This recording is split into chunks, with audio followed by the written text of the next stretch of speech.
The starlight was thin and brittle over the jagged horizon of Therion 7, casting long, fractured shadows across the crystalline plains. Mira Solon stood at the edge of the plateau, her boots crunching against the fine, glass-like sand, her breath forming sharp clouds in the cold alien air.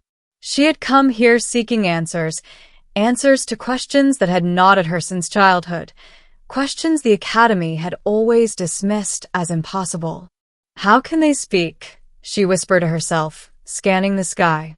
The twin moons reflected off the icy peaks of the northern cliffs, and for a moment, the world seemed impossibly quiet. Then, a soft rustling caught her attention, a rhythmic tapping, like the beat of a drum from somewhere far below the cliffs. The cubs.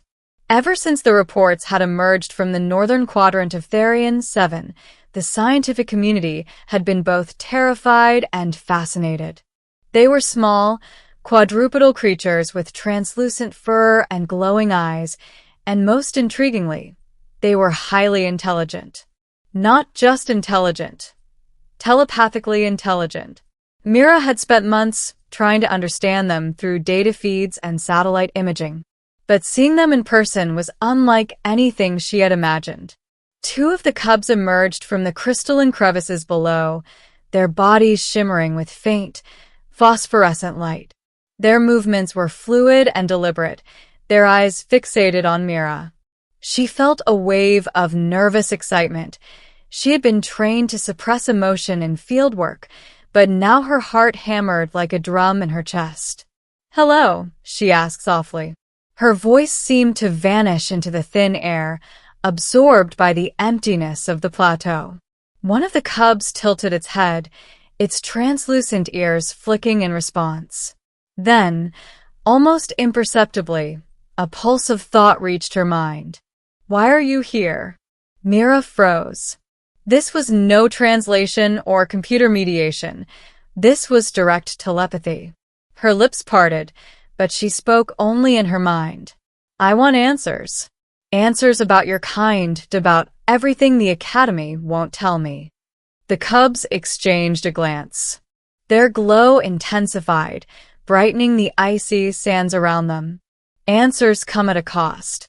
Mira frowned, gripping the handle of her scanner. "I'll pay it."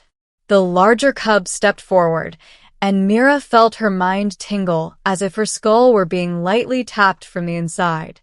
A vision, blindingly vivid, seared across her consciousness. She saw the history of Therion 7, the arrival of the first colonists, and the secret experiments carried out in the northern labs. She saw the cubs as infants, small bundles of light and energy, studied endlessly for their telepathic abilities. And she saw herself, not as a human, but as a link in a chain of events that stretched across centuries. The cub's pulse of thought faded, leaving Mira gasping. She fell to her knees, clutching her head. What is this?" she whispered aloud. "It is the memory of those who came before." The cub's collective thought responded, a chorus resonating inside her mind. "And it is your memory now, too." Mira's vision blurred, and then cleared. The cubs circled her, moving with a grace that seemed almost liquid. Each step they took left faint crystalline prints in the sand. She felt a surge of something unfamiliar, trust, or perhaps recognition. "Why me?" she asked. "Because you asked." Their answer was simple, almost painfully so. Mira had trained for decades to unravel the universe's secrets, yet the truth was sometimes astonishingly straightforward. The universe required inquiry. She had demanded answers, and the cubs, in their strange, enigmatic way, had answered themselves through her. The next phase of the encounter was even more unsettling. The cubs began to shift, their translucent forms expanding and contracting, forming shapes that were not entirely corporeal. Mira felt herself being drawn into a mental dialogue that transcended words or even images. They showed her the vast network of minds spanning Therion 7, linking not only themselves but other creatures, flora, and even the planet's crystalline substrate. Every entity was a node in an intricate lattice of consciousness. She understood, suddenly, that this was no ordinary ecosystem. It was a planet-wide neural network, ancient and deliberate. "We are not merely animals," the cubs conveyed. "We are custodians." Myra's mind raced. Custodians of what? Of balance. She felt the weight of the planet's history, the rise and fall of countless colonists, the failed experiments, the attempts to harness Therion 7's neural network for weapons and profit. Each failure, each attempt to dominate the cubs' intelligence, had ended in disaster. And yet, the cubs endured. "Why reveal this to me?" Myra asked. "Because the demand for truth cannot be silenced." The revelation shook her to the core. She had come seeking scientific validation, but she had found something more profound, a consciousness that spanned an entire world, aware and sentient beyond human comprehension. She wanted to speak, but words failed her. Instead, she reached out with thought, connecting to the cubs in a communion that transcended species. They pulsed in agreement. Then the vision shifted again. She saw her own homeworld, crowded and chaotic, a place of relentless exploitation and consumption. The cubs' network extended, linking Therion 7's wisdom with the potential of humanity. The implication was clear. If humanity could learn from Therion 7, perhaps the balance could be restored elsewhere. But there was a condition. "You must choose." The cub's collective thought resonated inside her skull. "Share this knowledge or preserve it. Once revealed, the world may not understand." Myra's fingers trembled over her scanner. She had always believed knowledge was an inherent good, but now she realized the truth was far more nuanced. She could unleash the cub's secret, risking exploitation and greed, or she could leave the wisdom contained, waiting for a civilization ready to receive it. Her gaze fell on the cubs. They looked back, luminous and expectant, their eyes reflecting the twin moons above. "I'll share it," she said, finally, her voice barely audible even to herself. "But carefully. I'll teach what can be understood, nothing more." "Then you understand the first rule of knowledge," the cubs communicated, and a wave of light washed over her consciousness. "Knowledge without wisdom is chaos." Over the next weeks, Myra worked tirelessly, returning to her camp and transmitting carefully curated data to her colleagues. She revealed enough to advance scientific understanding, telepathy, planetary consciousness, the cub's intelligence, without exposing the full depth of Therion 7's neural network. It was a delicate balance, and every message carried the weight of responsibility. The cubs visited her often, emerging from the crystalline crevices at night, their eyes glowing in the darkness. Myra could feel them monitoring, guiding, and silently approving her choices. One evening, as she recorded her findings, a soft pulse echoed through her mind, the cub's way of communicating that the planet itself was aware of her actions. She realized that Therion 7 had accepted her as a participant in its balance, not merely an observer. It was a bond that transcended fear or curiosity, a covenant between species, between consciousnesses. The final revelation came unexpectedly. While walking along a ridge, Myra witnessed a phenomenon she had only seen in data streams. The cub's bodies shifted into a perfect lattice of light, forming a network that mimicked the planetary consciousness itself.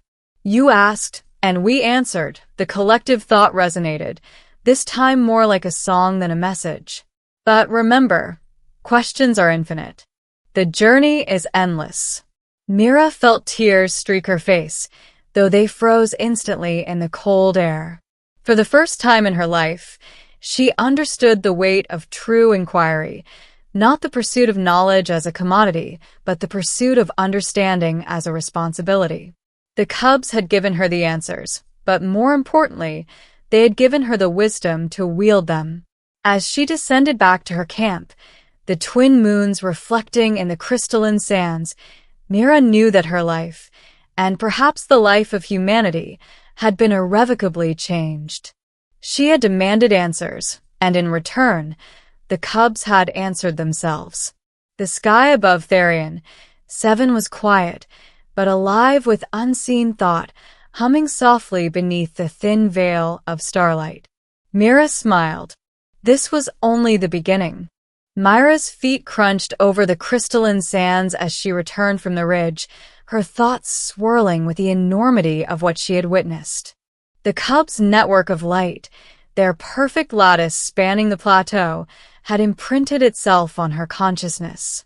She realized that Therion 7 was alive in a way humanity had never comprehended, not merely biologically, but mentally, spiritually, even emotionally.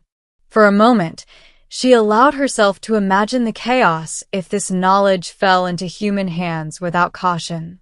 Governments and corporations had already shown they would exploit anything they didn't fully understand.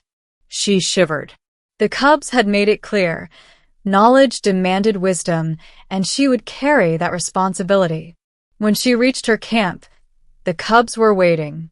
Their glowing forms flickered softly in the twilight, as though acknowledging her safe return. She knelt before them, instinctively, and felt a pulse of their collective consciousness wash over her. "You have chosen wisely," they conveyed, their thought resonance filling her mind like a calm tide. "You have become a keeper." Mira smiled through the exhaustion, realizing that this bond was permanent. The cubs were no longer simply subjects of study. They were partners, guardians, and guides. And she, through her actions, her discernment, her choices, had become part of their story as well. Over the next few months, Mira meticulously shared her findings with selected colleagues. She revealed enough to spark scientific breakthroughs, new understandings of telepathy, bioluminescent communication, and planetary consciousness, yet withheld the full map of the cubs' neural network. The delicate intelligence of Therion 7 was protected, preserved from the greed or recklessness of humanity. The cubs, ever present, visited her during the long nights. She would sit in the pale moonlight, recording her research, and feel their gentle pulses against her mind.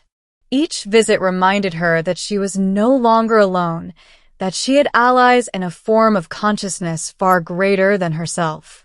Sometimes, she even heard them laugh, or what she interpreted as laughter, a sound of pure joy and light that resonated directly in her mind.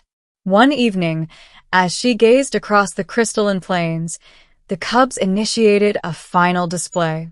Their bodies shifted, merging into a radiant lattice of pure energy that stretched across the horizon, echoing the neural network that connected every living thing on the planet. Mira felt it in every fiber of her being, the history of Therion 7, the wisdom of ages, and the weight of countless lives that had sought harmony within this fragile world. Remember, their thought resonance whispered, knowledge alone is not enough. Action, understanding, and respect must follow. Mira knew that her work had only just begun. She had been given a glimpse of an intelligence far beyond humanity's, and with it, responsibility to teach, guide, and inspire others without exploiting the fragile balance she now understood. The twin moons of Therion 7 shone brightly overhead, casting fractured reflections on the crystalline sands.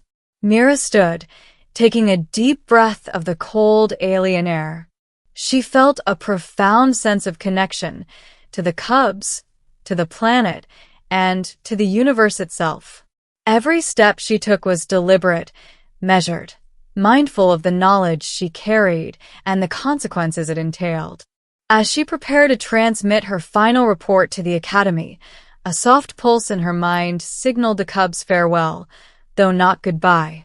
They had entrusted her with their secret, yet reminded her that their presence would remain, guiding and observing from the shadows. Myra's heart swelled with gratitude. She had demanded answers, and in return, the cubs had answered themselves.